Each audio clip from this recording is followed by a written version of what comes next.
जय जय श्री राधा रानी की जय हो। श्री राम जय राम जय जय राम, संकट मोचन जय हनुमान। प्रदीप मिश्रा जी ने तुलसीदास को गंवार कहा है और बिल्कुल सही कहा है। बस थोड़ी सी गलती हो गई। क्या? जो उन्होंने अपनी तुलना ऐसे कहा कि मैं तुलसीदास जैसा गंवार हूँ, कुछ नहीं जानता, कुछ नहीं जानता। कैसा गंवार हूँ? तुलसीदास जैसा। अरे गंवार कहना था अपने आप को कहते, तुलसीदास से क्यों जोड़ लिया? तुलसीदास जैसा गंवार, यानी कि अपनी तुलना तुलसीदास के समान कर ली। यही गलती हो गई। और तुलसीदास जी ने अपने आप को गंवार कहा भी है। कैसे कहा सुनो।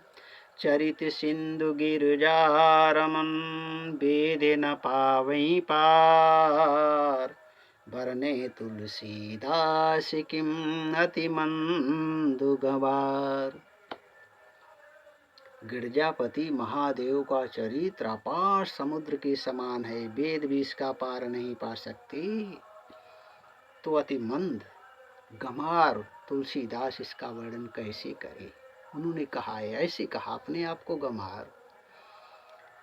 अब उस गंवार की तुलना तुलसीदास के समान करना तो अपने आप को तुलसीदास के समान सिद्ध करने के समान हो गया। बस यही ये कहम दिखता है। नहीं तो गंवार कहना था अपने आप को कहते, मैं बहुत गंवार हूँ, मंद बुद्धि हूँ, कुछ नहीं जानता, जो भी बोलता हूँ प्रभु की कृपा से बोलता हूँ। ये असली गंवार, गंवार की भाषा है, असली गंवार, जो हृदय से आवाज निकलती है, बाहर से नाटक नहीं, हृदय से, तब वो असली गंवार होता है।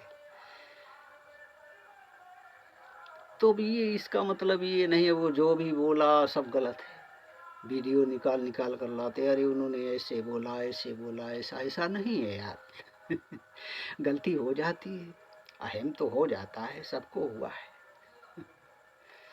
कोई भी ले लो, इतिहास गवाह है, सुधारे गए। अब उनको हो गया, कुछ गलतियां ऐसी कर बैठे, जैसे श्री राधा रानी के बारे में बोल दिया, ऐसा नहीं बोलना चाहिए। आप शिव पुराण कहते हैं, शिव पुराण में गोलोक धाम का वर्णन है। वो जब कुबेर के यहाँ जाते हैं तो गोलोक का भी वर्णन आया, उस वहां पहले से ही श्री राधा रानी का वर्णन है, श्री कृष्ण का वर्णन है। आपने बस इतनी गलती कर दी जिससे मुझे भी दुख हुआ, ऐसा नहीं बोलना चाहिए। उस समय गर्ग जी मौजूद थे, उनकी पढ़ लेते, उसमें वर्णन है कि कहीं वर्णन ही नहीं आपको मिला कि वो बरसाने वाली, अरे कई जगह है। ये एक नई बात आई। अब कोई भी राधा हो सकती, खैर छोड़ो, उसकी सजा मिल रही है। देखो, बिना अकारण कोई सजा नहीं मिलती, कभी न कभी किया है, कुछ न कुछ गलतियां हुई हैं, कुछ न कुछ अहम हुआ है, तभी ऐसा होता है। और वो हुआ है आपको नम्र बनाने के लिए। अगर अंदर से नम्र और नम्र होना है, अभी तो नहीं कह सकते बिल्कुल गलत हैं, शिव पुराण कहते हैं, काफ़ी बताते हैं, बेलपत्र के बारे में बताते, महादेव के जल चढ़ाने के बारे में बताते। लोग वैसा करते भी हैं तो उनको फ़ायदा होता है, वो कहते मुझे फ़ायदा हुआ। क्यों होता है? क्योंकि बताने के अनुसार उसकी श्रद्धा जागती है।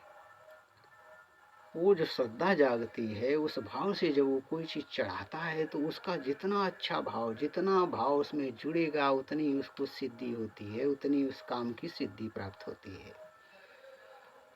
ये तो हकीकत है। अब हम ये तो नहीं कह सकते भाई प्रदीप मिश्रा बिल्कुल बेकार है, नहीं, ऐसा कहना गलत है।